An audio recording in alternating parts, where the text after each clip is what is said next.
Tim Kruger, Ravi Lulu with you on IT Instant Takes, Creighton 109, Alcorn 72.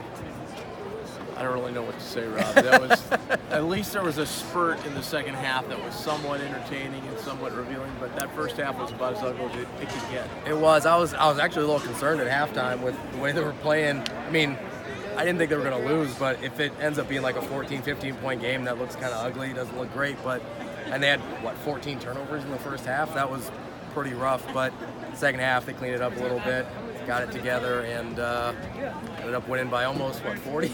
We've been talking about this guy quite a bit, but Mitch Valek. I was really happy to see him get going. That was one of my favorite parts of the game.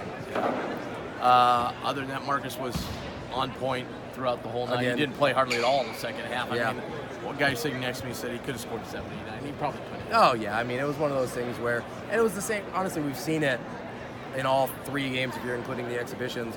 Marcus probably could have scored just about every time he touched the ball, but he's really working to be part of the offense, to score his points within the motion of the offense.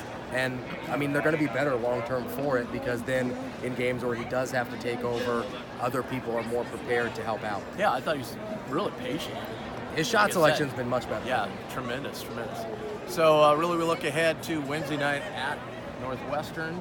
Yeah, First absolutely. real test of the season. I don't know. I guess I would have liked to have seen them more ready for a game like that, because there's still a lot of things to clean up. There is. Honestly, I think Yale's going to be a pretty good team. I think that's a pretty decent win that they had. Well, I wish they'd have been full strength. Sure. But I don't know how good Northwestern is. They really struggled the other day. I can't remember who they played, but they only won by 4 points against a pretty bad team. So I don't know how good Northwestern is. They maybe are not as good as people thought they were coming into the season, or maybe they just haven't had enough night. It's hard to tell. All right, that's Instant Takes. I'm Tim. He's Ravi. Join us on BlueJayBanner.com all season long for your Creighton coverage.